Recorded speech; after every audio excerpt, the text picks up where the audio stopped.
좋아요, 구독! 오늘의 첫 번째 뉴스입니다. 서울경제신문에서 발췌한 내용입니다. 윤석열 대통령이 사우디아라비아를 국빈 방문 중인데요. 이 기간 동안 우리나라와 사우디아라비아 사이에 모두 21조 원 규모의 새로운 투자, 교역 관련 MOU 51건이 체결됩니다. 사우디 정부는 네옴시티 프로젝트에만 5천억 달러에 달하는 자본을 투입하겠다고 밝혔습니다. 관련해서 오늘 코오롱 글로벌과 HD 현대일렉트릭 성신양회에서는 차별화된 움직임이 관찰되고 있습니다. 자세한 내용 짚어보겠습니다. 사우디아라비아를 국빈 방문하고 있는 윤석열 대통령이 오일머니 21조 원 유치에 성공을 했습니다. 시장의 좀 약세 속에서도 네옴시티와 중동 관련주는 부각을 받고 있습니다. 수소부터 식의약, 방산까지 광범위한 논의를 나눴다고 하는데 주요 골자는 어떻게 볼 수 있을까요? 네, 일단 지난번 40조에 이어서 이번에도 21조 MOU를 체결했다라는 것은 눈에 띄는 부분이죠. 다만 MOU는 실제로 얼마만큼 계약으로 이어질 거냐는 아무도 알 수가 없고요. 지금까지의 그 과거 결과, 특히 중동 수주의 결과에 있어서는 10%가 채 안 되는 게 사실이기 때문에 이 중에서 얼마를 실제 계약으로 가져올 수 있을지는 아무도 장담하기 어렵습니다.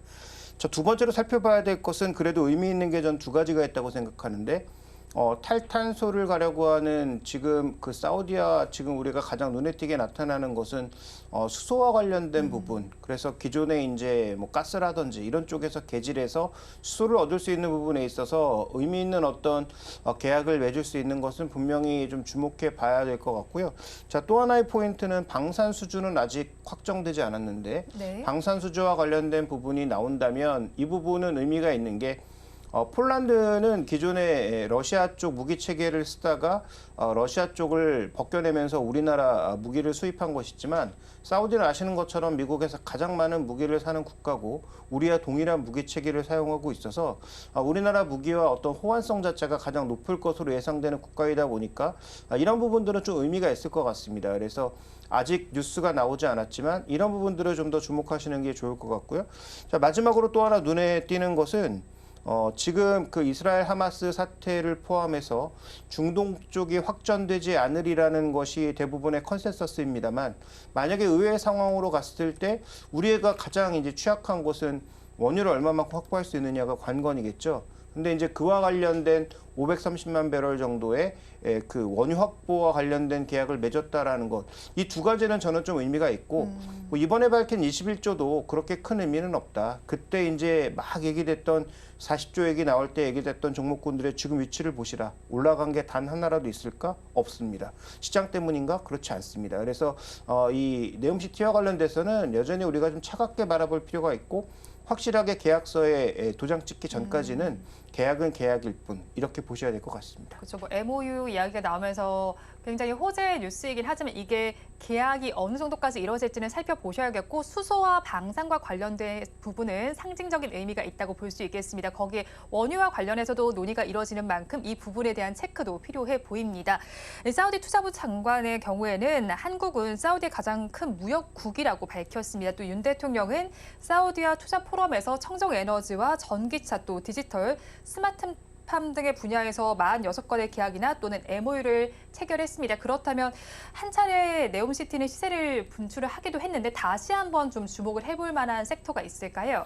지금 현재는 없다고 봐야 됩니다. 이제부터는 숫자로 보여주지 못하면 아마도 예전만큼의 기대를 가져가기가 어렵다. 왜냐하면 고금리로 가면서 시장의 유동성 줄어들고 있죠. 그다음에 최근에 테마도 보시면 하루 이틀 움직이다가 다시 폭락하는 게 거의 빈번합니다. 그래서 실제로 계약이 수급되지 않는데, 실적이 받쳐주지 않는데 장기적으로 올라갈 만한 그런 투자, 트레이딩이 아닌 투자 형태의 지금 흐름을 가져갈 만한 종목군이 있느냐? 지금은 단 하나도 없습니다. 단언코 단 하나도 없습니다. 그래서 여기에 너무 우리가 주목해 보실 필요가 없고요. 그나마 의미 있는 이제 계약을 하나 좀 찾아보자면 삼성물산인가요? 삼성물산이 지금 그 옥사곤이라고 해서 스포츠 시설과 관련된 수주를 거뒀다고 했는데 주가가 움직임이 전혀 없습니다. 그래서 의미 있는 수주를 거둔 종목도 지금 별 주가 동향이 없는데 나머지 종목군들에게 무언가 기대를 한다는 것은 말 그대로 지금 뭔가 너무 기대만 가지고 접근하는 것이라고 판단해 봐야 되기 때문에 해당 이슈에 대해서는 뭐 지난번에도 말씀드렸고 이번에도 동일하게 말씀드리지만 별로 그렇게 주목하실 필요가 없다. 또 하나 더 주목해 봐야 될 것은 중동 쪽에 만약에 전황이 조금 바뀌게 되면 지금 건설 이슈는 대부분 다 뒤로 지연되거나 상당 부분 없어질 수도 있다라는 것도 염두에 두셔야 되겠죠. 왜냐하면 중동 평화를 바탕으로 해서 사우디의 비전 2030이 이루어지는 것이기 때문에 만약에 뭐 이란이 뭐 여기에 뭔가 확전하는 태세로 나오게 되고 중동 정정이 불안해졌을 때 네옴시티의 건설은 불가능하다 이렇게 봐야 될 것 같습니다. 네, 네옴시티와 관련해서는 실질적인 계약이 나오기 전까지 주의해 보셔야겠고 무력 충돌 상황이 있는 만큼 이 상황에 따라서도 어떻게 흘러갈지를 체크를 해 보셔야겠습니다. 한편 또 현대차의 경우에는 사우디에 첫 생산 거점을 설립하기로 했습니다. 그런데 이게 또 어떤 의미가 있을지도 궁금하고 현대차의 경우에는 사실 실적은 잘 나오고 있는데 주가가 그에 발맞추지 못하는 상황이잖아요. 그렇다면 사우디 모멘텀을 인해서 주가 상승, 앞으로의 전망도 긍정적으로 볼 수 있을까요? 일단 한 가지 의미가 있고 한 가지는 의미가 없다라고 봐야 되는데 일단 사우디라고 하는 지역 거점을 확보했을 때 걸프 6국에 대한 전반적인 지역 거점을 확보할 수 있다라는 측면에서는 분명히 의미가 있죠. 다만 여기에 의미 있는 어떤 신차 판매량이 나오는 지역이냐? 그렇지 않습니다. 그다음에 신차의 어떤 판매량 자체가 의미 있는 지역이냐? 그렇지도 않습니다. 그래서 현대차가 새로운 거점을 확보했다라는 측면에서 중장기적으로는 메나 지역에 뭔가 하나의 거점을 만든 것은 의미가 있다라고 보여지지만 지금 당장 실적의 업그레이드를 가져올 수 있는 그런 계약이냐? 그렇지 않고요. 그다음에 우리가 자꾸 이제 뭐 중국에서 현대차가 밀리면서 인도 시장이 커지고 있지 않느냐라고 반문하는데 양국이 지금 그 인구수가 비슷하다고 해서 경제 규모가 비슷하다는 엄청난 착각을 하면 안 되죠. 신차가 2천만 대 이상 팔리는 중국과 네. 신차가 400만 대 팔리는 인도는 비교 대상의 국가가 아닙니다. 그래서 사우디가 지금 뭐 현재 공장 만들어서 거기에 몇 대 들어간다고 해서 현대차의 실적이 뭐 드라마틱하게 바뀌거나 이럴 가능성은 없다는 거죠. 그러니까 오늘 뭐 주가도 보시면 단기적인 모멘텀 자체도 크게 나타나지 않는 것이 오히려 단기적으로 닥쳐 있는 실적이 더 중요한 모멘텀이지 사우디의 뭐 생산 거점을 마련했다는 것 자체가 큰 의미는 부여되지 않는다 이렇게 봐야 될 것 같고요.